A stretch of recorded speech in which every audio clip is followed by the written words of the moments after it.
Hi guys, good afternoon.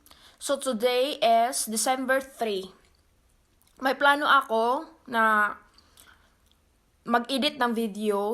Itong video na to, matagal na to. Ano siya, yung mga 4 months ago. So, ang gagawin ko, i-edit ko siya para makita nyo. So, ano po ito, Niagara Falls sa New York po ito. Maganda po siya. So, i-share ko po sa inyo kasi dati palagi kami pumupunta sa lugar na dito sa Amerika kasama ako, yung asawa ko, kasi minsan sinasama niya ako.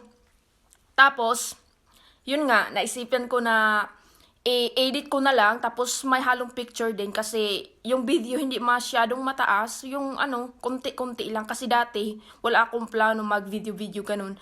Yung konting video okay na yun sa akin, pero ngayon naisipan ko na yun na nga, babalik-balik na i-edit ko na lang. So, thank you so much guys for watching for this video, and thank you for your support and subscribe and for your like.